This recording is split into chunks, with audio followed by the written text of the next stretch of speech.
Thank you. Why you decided to declassify the memo? Can you tell us why you decided to declassify it? I think it's terrible. You want to know the truth? I think it's a disgrace. What's going on in this country, I think it's a disgrace. The memo was sent to Congress. It was declassified. Congress will do whatever they're going to do. But I think it's a disgrace what's happening in our country.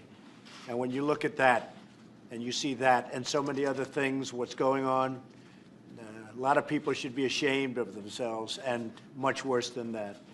So I sent it over to Congress. They will do what they're going to do. Whatever they do is fine. It was declassified, and let's see what happens. But a lot of people should be ashamed. Thank you very much. Are you not concerned that the FBI doesn't want the memo out? Thank you very much.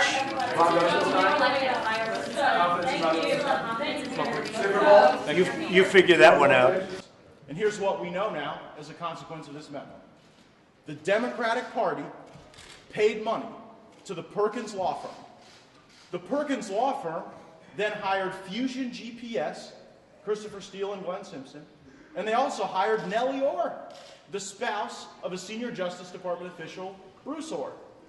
Christopher Steele then went and drummed up this fake dossier, and then Nellie Orr's role was to get this into the hands of her husband, who, despite the fact that his silo includes drug interdiction and anti-narcotics endeavors, somehow was then meeting with Christopher Steele and Glenn Simpson before and after the election.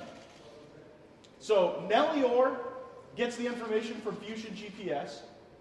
Bruce Orr valets this dossier into the FBI, into the Justice Department, and it gets worse from there. This dossier was used as the basis for a FISA warrant to spy on American citizens associated with the Trump transition. You don't have to believe me. Believe Andrew McCabe. Andrew McCabe gave testimony that said, but for this dossier, there would never have been a FISA warrant to spy on Carter Page. There never would have been spying on members of the Trump transition team. This dossier was the foundational basis for spying on American citizens. That's Andrew McCabe's testimony. And when the dossier was served up to the FISA court, how was it authenticated? By a Yahoo News article written by Mr. Isikoff. That's quite something, because Mr. Steele was the very person who planted the Yahoo News article. So you've got a dossier funded by the DNC, harvested by Christopher Steele, walked into the Justice Department by the spouse of someone who'd been hired with the very same money, and then you've got Mr. Isikoff's article, planted by Christopher Steele as the foundational basis to bring this matter before a FISA court. Now, the FBI had authorized payment to Christopher Steele, but they never made that payment because they learned that Steele had broken the cardinal rule of talking to the media while working with the FBI on these matters. So they deauthorize the payment. They don't render the payment. But then what's even more outrageous is that for the next period of renewals, multiple renewals, you had the FBI and the Department of Justice certifying to courts information that they knew was built on a false premise, that they knew was validated by an article of someone that they couldn't pay because they found it to be unreliable and breaking protocol. We need to ask questions about who signed these FISA renewals, who made these original applications based on false premises.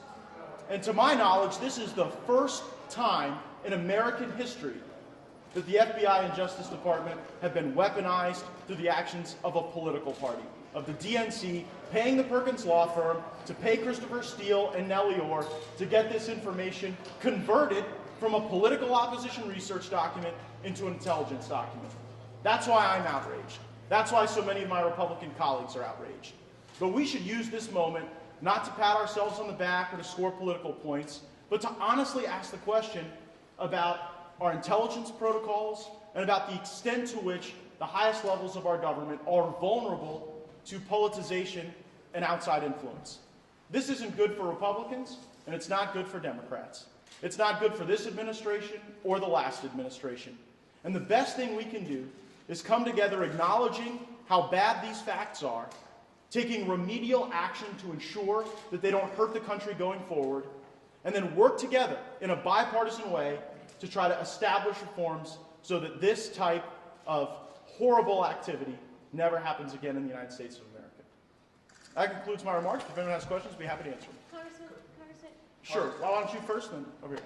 do you think the president should fire Rod Rosenstein and Chris Wray, who is an appointee of his? Is that what you'd like to see as the outcome of all this? Yeah, I signed up to be a member of Congress, not to be in the HR department at the White House. I think that we've got to exercise our oversight responsibilities to test who made these decisions. What was the decision calculus? And I'll leave to the president who choose to fire or not fire. What will fix these problems? I think legislation would be helpful. I think that when we have this type of injection of political information into an intelligence process, having stronger notice requirements to the Congress, having more eyes on the facts would ensure that it didn't happen again. Yes? Congressman, should the Democratic memo be released as well? I have no objection to the Democrats reacting to the current memo. If they have additional information that they'd like to offer, let's get it into the public square and debate it. I will say, having read that memo, I think that it's different in that it cites to information that might need to be evaluated before it's released, but I'll leave that decision to the Intelligence Committee. And have you seen the underlying intelligence documents that the memo is based on? There are some documents in the Democrat response document, or do you mean in the majority staff's memo? The underlying intelligence documents that the memo is based on. Yes. Republicans were able to ask questions to the authors of the Nunes Memo, who were then able to cite to some of the underlying intelligence data, and particularly transcripts of interviews that were given before the committee. Have you personally reviewed much of the other investigative materials? The Democrats say you a much different picture. I've reviewed the information that's been before the committee I serve on. That has included testimony from Mr. McCabe, from Mr. Rivicki, but I have not reviewed every piece of information that Democrats may cite to.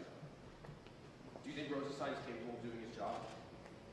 I'm deeply concerned about Mr. Rosenstein's actions if he, in fact, personally signed renewals of these FISA warrants, knowing that the basis for the FISA warrants were a news article planted by the author of the dossier and a dossier that had its birthplace, that had its origin in payment from the Democratic National Committee. Mr. President, my name is Han Seoli, and I'm the author of The Girl with the Seven Names, and I came from the most ridiculous country on earth.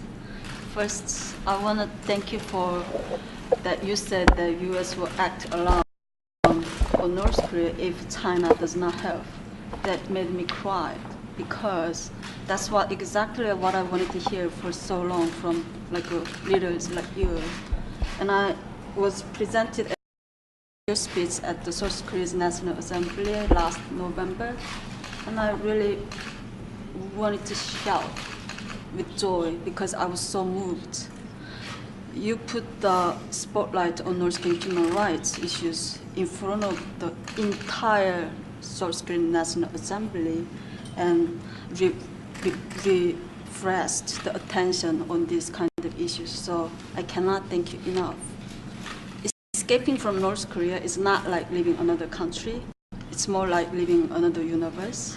I will never truly be free of its gravity, no matter how far I journey. After I escaped to China, I escaped an arranged marriage when I was 19, and I also escaped a brothel. And eventually I arrested by the Chinese police, but narrowly avoided being repatriated to North Korea because of my Chinese language abilities. They couldn't believe that I was a North Korean de facto. Due to all the dangers surrounding me, that I have to change my name so many times hiding in China. So I became The Girl with the Seven Names, which is the title of my memoir.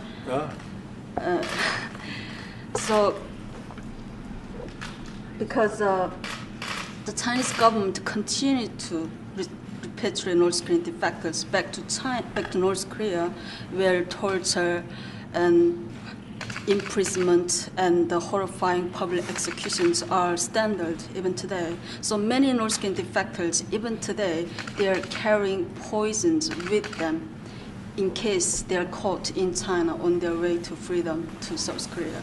They would rather die, kill themselves, than be repatriated to North Korea and suffer horrifying results from the regime. So, Mr. President, please help us to stop the repatriations from China and give North Korean people the freedom that they deserve.